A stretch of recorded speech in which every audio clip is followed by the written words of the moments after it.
Hello, Deathlings. Normally I stick to one topic per episode, but today I'm not gonna do that. That's really all there is to that story. So I asked you on Twitter to send me some rapid-fire death questions, which I realize now is actually kind of a cremation joke.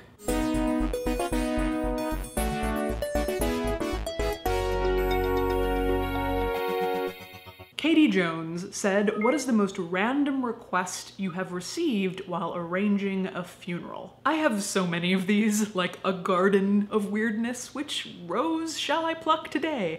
But this is the one that came to mind. A woman comes in to make arrangements for her father and says, "There's been some issues with paternity. We need to test his body for DNA before he's cremated." And I think, that's fine, we'll get a swab from his mouth or something. And she says, no, they need a piece of his earlobe.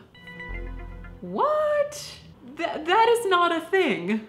That is not a thing. So I say, like a swab of his ear, and she says, no, like a chunk of his ear to send for testing. I expressed to this woman that I felt very strongly that this was not how DNA testing was done. But as I tell people in similar situations, like when they want mom's gold teeth extracted, for instance, that I personally don't feel comfortable doing it, but if they'd like to bring in a professional, like a dentist or an ear cutter man, to the funeral home, I'd be happy to accommodate them. I don't want to cut off your dad's ear, is the moral of this story. Lock of hair, happy to do it.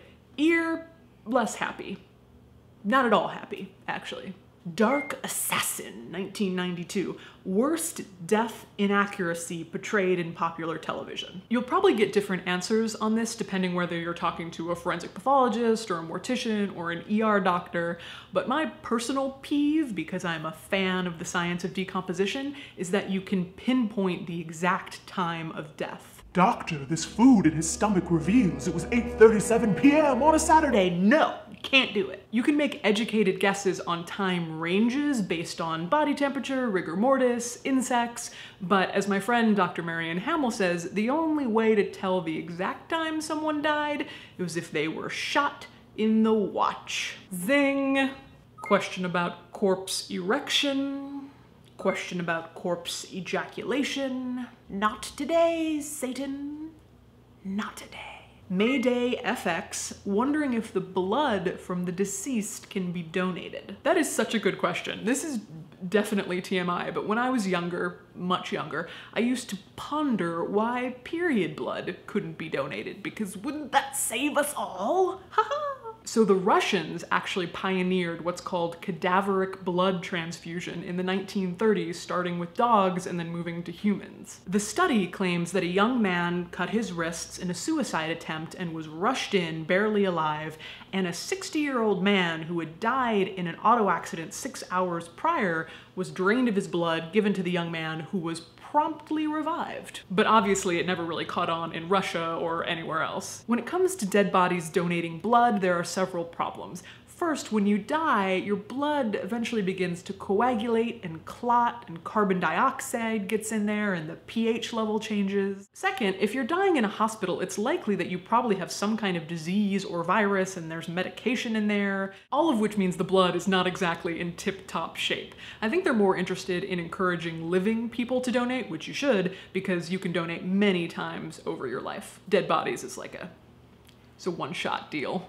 Philip Rose, would you like to live forever? Absolutely not, Philip. Thank you for asking. That sounds miserable. I work, I write, I see friends, I do everything I do because of the deadlines. Emphasis on dead. That death provides me. I know that I only have a finite time on Earth, and I think living forever would take that urgency and meaning away from me. That's my personal feeling, and then there's the more global view of how dare we be encouraging people of privilege to live longer when we so clearly don't take care of the people we already have here on Earth. On that note of positivity, that's it for today. Let me know if you like this format, and we'll do it again, but you won't know when. Or where. It's coming. Finally, a last little bit of international death promo. If you live in Spain, Germany, the UK, China, my book is available in all those countries and languages. Bye! Ask a Mortician is brought to you with support from People's Memorial Association and the Co-op Funeral Home, and donations from viewers like you. If you live in Spain, Germany,